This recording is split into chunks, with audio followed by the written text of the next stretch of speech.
Full-blown panic has set in at Walt Disney World, apparently, as they prepare to release Tiana's Bayou adventure to guests everywhere.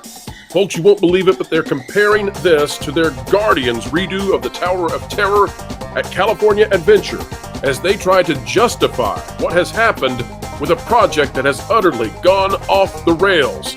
Today, we are breaking exclusive news about Tiana's Bayou adventure, telling you exactly what you can expect inside the attraction. Folks, it's time for the beginning of the Disney World leaks.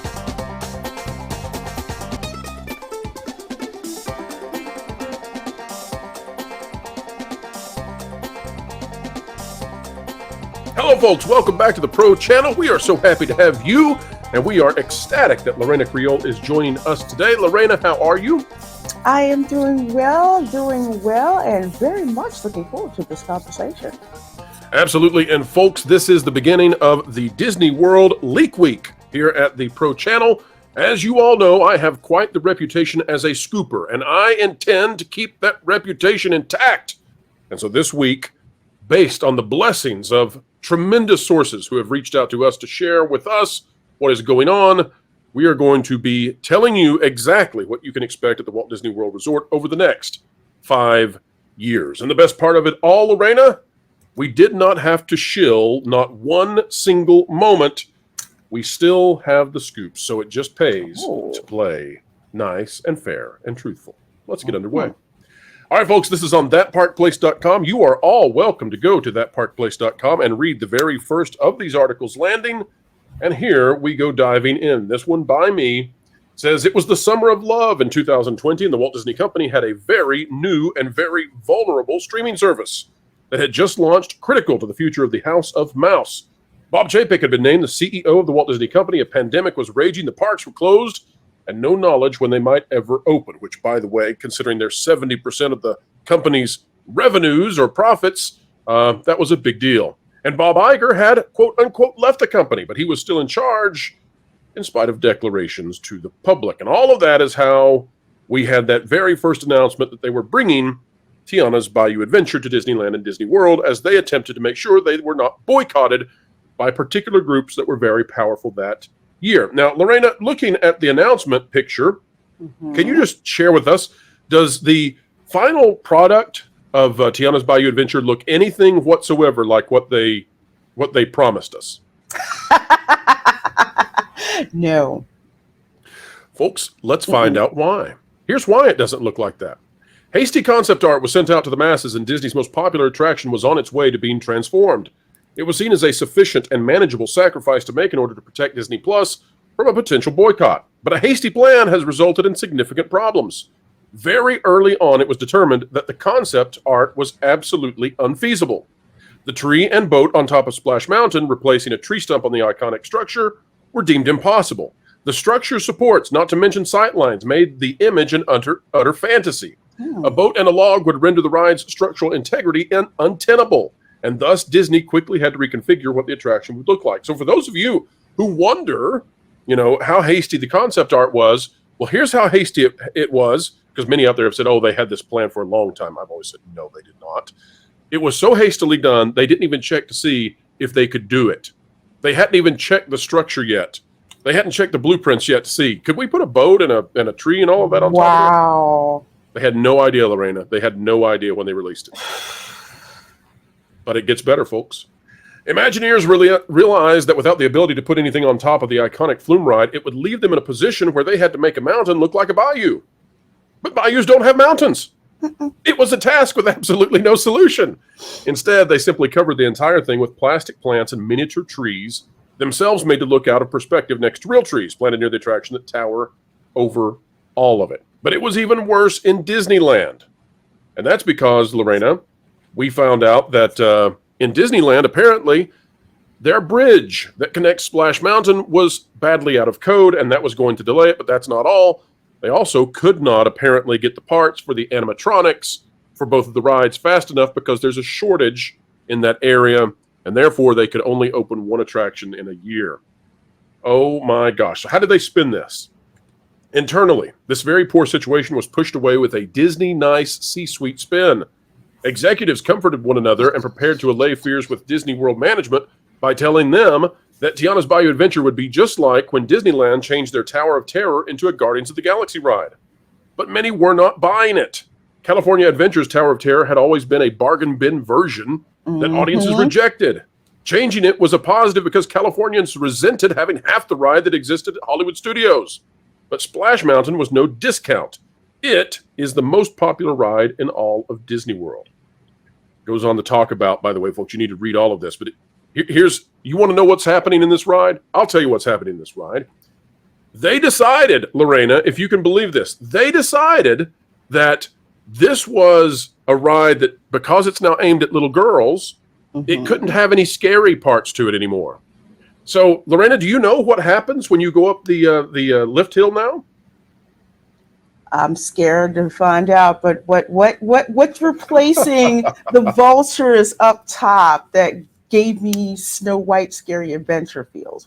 Right, so that was supposed to build up the tension in the ride, and so you know, as you approach being thrown in the briar patch, you have the vultures, and then as you go up, you have all these shadowy figures. It's really scary, and then you have Brer Rabbit saying, "Please don't throw me in that briar patch," and all of that, right? And then whoosh, you go off, and then it's zippity-doo-dah, and the transition from scary to happy is what makes the ride. In the new version, Lorena, in the new version, Mama Odie is going to be singing Dig a Little Deeper as you go up, and animated flamingos are going to be flying all around you. And the goal is, because this is a remixed version of Dig a Little Deeper, they want the people in the logs to be clapping along and singing along as they go up the hill until they go down. And the reason I am told that they decided to do that is because there were not any scary moments allowed to be put into this attraction, because now it's aimed at little girls. Lorena, your thought on everything I've said so far? First of all,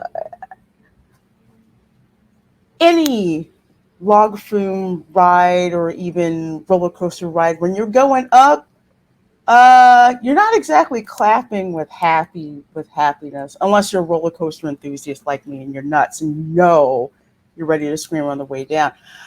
I don't get this. It's like they're saying little girls can't handle being scared. Like I said, with Snow White Scary Adventures, I rode that as a little girl. I thought it was great. People love being scared. Little girls love being scared. That scene where you have Snow White, where the lightning crashes and she looks all scared going into, the dark forest before, she's before the seven doors find her. This is ridiculous. Well, Lorena, the reason they're doing this is because they have pitched this to everybody, that this is like Guardians of the Galaxy Mission Breakout over in California Adventure. They're comparing this. They're saying Tower of Terror was scary, and so we made it not scary, and everybody loves it. They're singing along. They're happy. What they're missing out on is that's not why people dislike Tower of Terror in California Adventure. Actually, I think they know that. I just think this is their justification. But they are determined to not let any of this be scary. So let's take a look at what else they have here, okay? An effort was made to make the attraction be a bizarre mishmash of Tiana from Princess and the Frog, and essentially stealing the company history of Tabasco. Now, Tiana would be the owner of a hot sauce co-op that operates on a salt dome eerily similar to Tabasco's Avery Island. But bad PR situations have made this convoluted story even more problematic. An artist who worked on the attraction was revealed to have a militant background. The voice actress who plays Mama Odie was featured on a podcast in which she viciously attacked the conservatives that Disney needs to win back to its weakening Disney World attendance. Her comments that white people are scared and the world is brown certainly aren't winning hesitant fans to sing along with her character on an attraction that was destroyed for the Summer of Love. Lorena, let me play just a brief moment of this so you can hear what this is about. You ready? Don't want to fight you. All we want to do is feed our children and be equal. But honey, white people are scared. They're becoming a minority. The world is brown. Now, Lorena, that is in addition to what we played a few weeks ago, where she was heard, screaming that she understands mental illness, and that if a particular party takes power in the United States, that they're going to tear apart the Constitution and all of this. Now, I'm not here to dive into the politics, Lorena, at all. Not interested in that on this channel. But from the Disney World marketing side of this, if you've got the voice actress behind Mama Odie, who now we know is a huge component of this ride, she is literally the part of the story where you do the drop. When Jennifer Lewis, who will probably be there, is out there saying that white people are scared, and these sorts of what would we say? There might be people out there who believe that. I would say that they are sensational statements. I think that's fair. No matter what you believe, folks out there, you might agree, you might disagree. I think we can all agree they're very sensational. Lorena, this might be difficult. It might be quote unquote problematic for Disney. So your thoughts on some of the, well, for example, the mural that's outside Splash Mountain that we found out was done by a woman with a militant group in her past. What do you make of all this? How did they manage to get all of these people together who say things that are antithetical to Disney doing well? Well, that's because, to kind of quote the Joker, it's not about the money, it's the message. And right now, Disney is so invested in this messaging that's going on that they figure, well, we're going to stick with the messaging. So we're going to bring these people in who support the messaging that we're trying to do. So contrast this with when Princess and the Frog came out, and that, I guess, organic message of inclusion, bringing people together around food, pursuing your dreams with hard work. And there are people out there that there's some people out there that can hinder you, but there are more people out there that can help you. So now you're going to sell a ride by pissing off potentially half your base who could pay for this, who want to enjoy a wonderful attraction at Disney World, but you want to shove this messaging down their throats. It's like the definition of insanity, doing the same thing over and over and over and expecting a different result. Well, that's where Disney is going with this. And not only does it hurt this attraction, but the actress Jennifer Lewis, who I've loved for years, who plays the voice of Flo in the Pixar and the Cars movies, which I love. Now all of a sudden you got this shift going on. I'm with you, Lorena. It makes zero sense. Take the politics out of it. Why would you want to intentionally toss out half the revenue? And why can't we just all get along, Lorena? I don't understand. We did so much better in decades before. We so did, because people weren't paying attention to this fringe discussion that's going on. You always had your militants that have been out there, but now it's like we're giving them a platform. We'll say Disney is giving them a platform, and I can definitely say that Scrooge McDuck would not be pleased with this. All right, you're messing with his money. That's right. Okay. Well, let's take a look at this, because this gets even. This is stuff, folks, nobody has heard about before, as far as I'm aware, in the public. Meanwhile, budget constraints also meant that the ride could not be anything close to the ride that it was replacing. This truly was the final nail for the attraction's potential. Gone were 70 animatronics. Instead of being reused for the ride, budget requirements and a desire to move Frontierland into a Bayou setting meant that the animatronics from Splash Mountain were broken down and used to build new animatronic mechanics for a redone Country Bears show. Now that, I think, folks, requires us to take a moment, because that's brand new, I think, to the public, is that they broke down all of those animatronics, all those beautiful animatronics. They didn't reuse them. They broke them down because the budget said that the Country Bears animatronics were sold. I mean, they couldn't even keep the Country Bears open the last day it was running. That's how bad it was. Yeah. They took all of those parts from Splash Mountain and rebuilt the Bears using the better parts they had from all of those wonderful creations. And that's where all of that went. That's also why Splash Mountain now, Tiana's Bayou Adventure, is going to feel very, very empty, is because all of that was taken out. In the place of 70 animatronics would be a mixture of projections, fog, less than 20 animatronics, and a number of statues that Disney might call animatronics because their eyes feature a simple projection imitating pupil movement. I'm going to tell you exactly what that's talking about, Lorena. What that's talking about, which, by the way, these are the animatronics that will be featured in the finale. Okay, we are seeing those there. Mm-hmm. But what I'm talking about with these statues that Disney may try to call animatronics to build the numbers up, they are non-moving or they may have one part that barely moves, pieces. For example, the critter band. Okay, so the little animals that play the music, their eyes are going to have that projection system where their eyes can move, but they don't literally have eyes.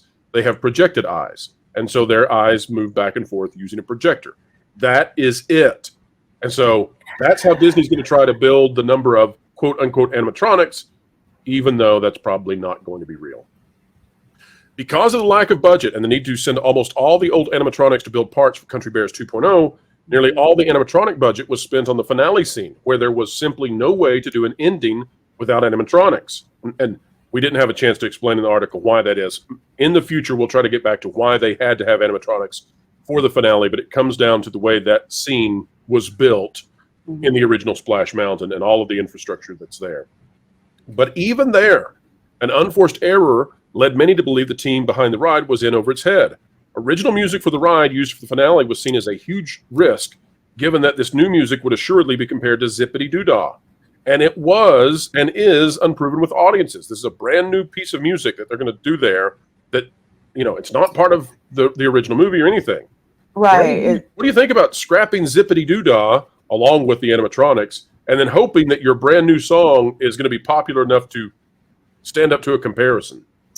It's insanity and a recipe for disaster. I mean, if you replaced Zippity Doo-Dah, which I think is stupid, with one of the original, when I say original, like the score from the original Princess and the Frog movie, I think that would have gone over good. But brand new music, I think Terrence Blanchard is involved in music that is unproven. And kids and adults who've seen the movie can tell the difference between the original score for the film and some cover version that they're coming up for this, which nobody in the public, you know, has heard. It's not going to go over well.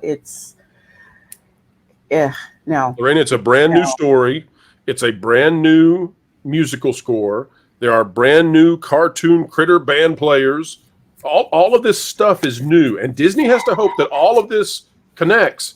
And at the same time, Lorena, the other issue is that we're told that because they've made this so girl-focused, Princess and the Frog, it's so girl-focused, and Splash Mountain was not. It was not boy-focused. It was not girl-focused.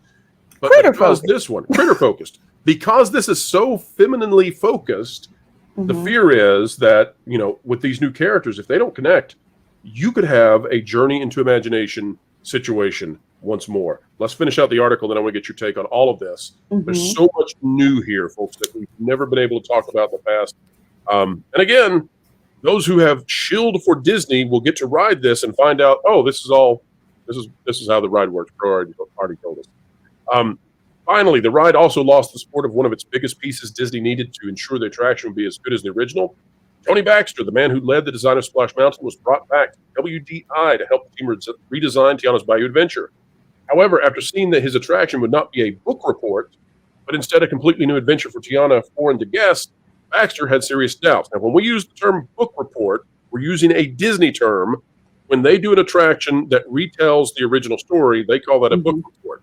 When it's something new, then they just call it a new, whatever you want to call it. Ultimately, he would leave under the belief that guests did not want Tiana mixed with Indiana Jones, chasing after a secret ingredient, being shrunk to the size of frogs with Bayou fog magic. Folks, that's what they're going to do with Laughing Place. The Laughing Place, you're now going to be shrunk down to the size of a frog briefly.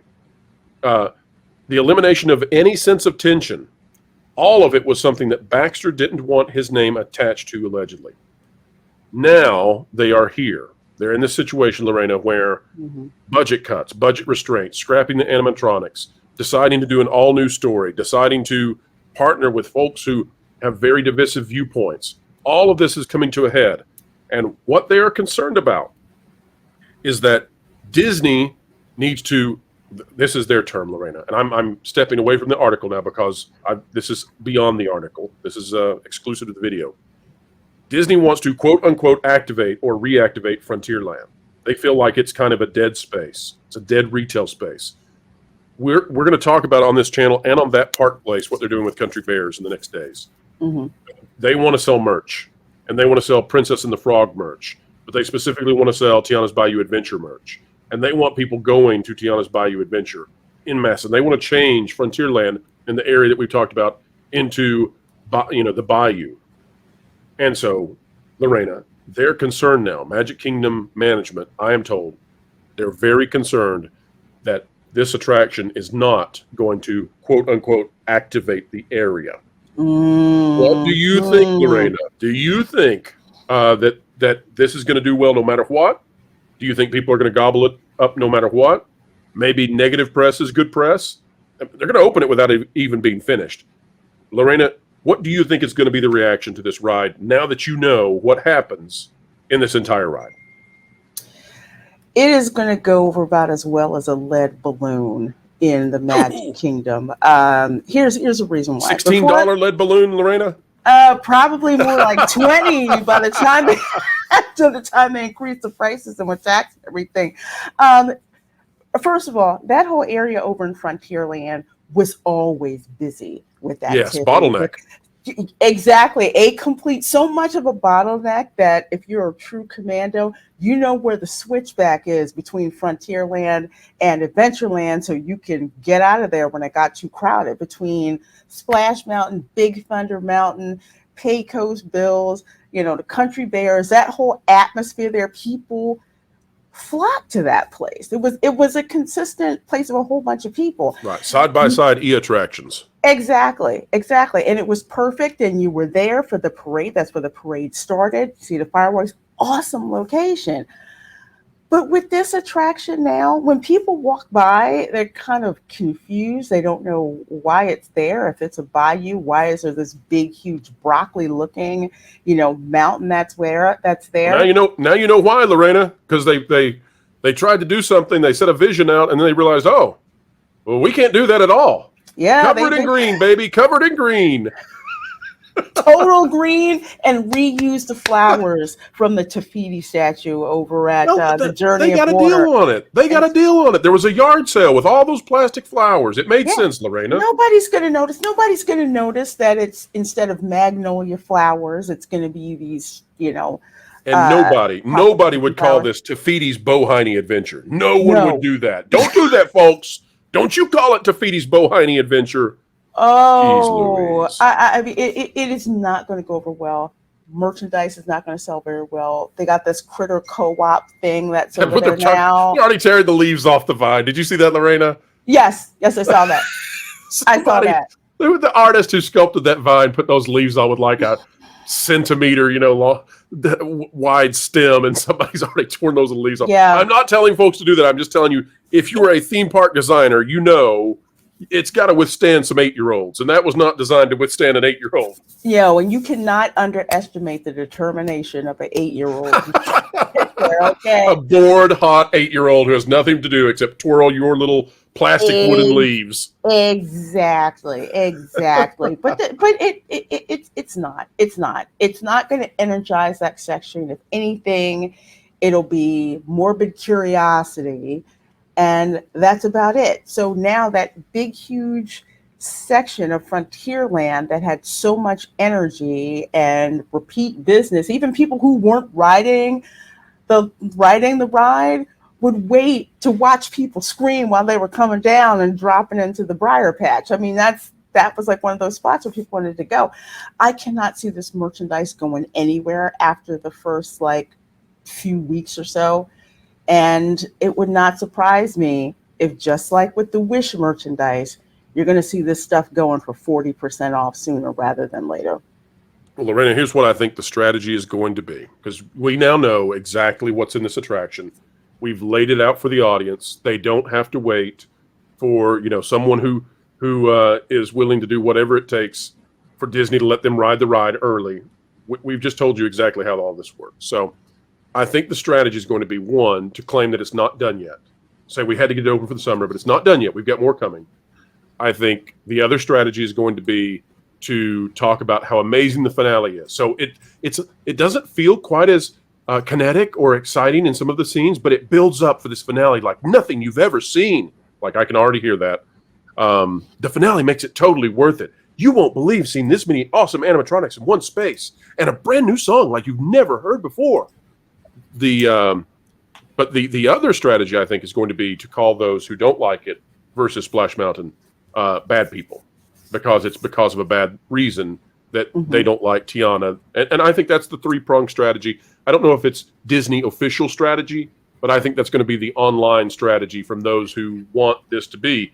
And I think it's going to be a fine ride. Okay? I'm going to go out on the record and say that I think it'll be fine because it still has the same track. And the track is fun. Going down is fun, right? Going down the attraction.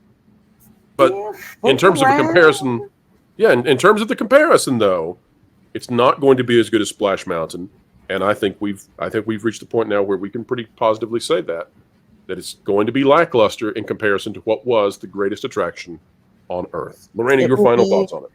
It will be a shell of its former self, and it's a shame because it's such a beloved attraction. And Disney had the chance. I'll say it had the chance that if you were going to redo this attraction and do it right, you could have done it right. But it seems like, as usual, when you have people who are way pay grades above, who have no idea about the mechanics of building this attraction or reskinning attraction, to say, hey, we can do this. Look at this art. Isn't this great? This is what we're going to do. Just float it out there. Well, how are we going to do it? That's not important right now. What's important is getting that out there. See this rendering? This is what you're going to get. And we thought we were going to get this sparkling Bayou. You notice it's not a big broccoli mountain. You've got a tree up there with a boat in it, and the tree put it in perspective, so it looked like it fit with the bayou. Once that tree and that boat were gone, once they realized they couldn't do that, they were screwed. Completely. And they knew it, and they've known it. So, dear defenders, you don't have to keep defending. Disney knows they're screwed. You don't have to keep defending. They've known it since they realized that this couldn't be done. They've known it since then. You don't have to keep going. I promise. They're on our side. They just cannot say so, as is so often the case. Folks, we do need to put the disclaimer in there. We have been talking about an attraction that is not yet open. And despite how close it is, that means that this video is specifically rumor and speculation because they have not opened it yet. And because we're talking about conversations and people and the way they have thought from sources who have told us these things that could never be corroborated. But I'll just say that we're really, really, really, really, really positive on some of this stuff. I wouldn't put it out there unless I thought it was solid, but it is technically rumor and speculation. Thank you. All right, folks, check the track record, and we don't have long. You can find out, is Pro full of it, or does Pro know what he's talking about? The ride will open. We'll have POVs, and people be riding through Tafiti's Bohani. No, I said I wouldn't do it. It just writes itself. But Lorena will be on the Rainforest Cafe adventure of her lifetime. Lorena, I can't wait to watch as you go through. And folks, make sure you subscribe to Lorena. Her content with the parks is phenomenal. Like, share, subscribe, click it, stick it to the algorithms, it's the notification bell, and drop a comment down below. Disney World Leak Week is just beginning, folks. We have so much more to tell you. Stuff they don't want you to know. Stuff they want to unveil. And we're racing because, well, we don't know. They might tell it all tomorrow during their earnings call. Maybe if they see this, they'll say, Foobie, put it all in the earnings call. Go, go, go. So let's just say, watch the website tonight. All right, folks. We'll see you real soon. Wherever you are, whatever you're doing, keep learning, keep growing. And as always, have a zippity-doo-dah day. Oh. What are you doing? Well, you see, I wanted to get some inside scoops on Disney and their different corporations, if you know what I mean. So I figured by looking into this fistbowl and sucking it randomly with my own energy that I pay for, you paid for, I could do the whole experience where you can be a master and spy on your targets. You're an idiot. If you want to get the inside scoop on Disney, or even other media organizations, you should check out thatparkplace.com and subscribe to WDW Pro's YouTube channel. That'd be way easier, more accurate, and, that's dumb. Are you saying I won't get accurate information this way? No, you can't. Who'd have thunk?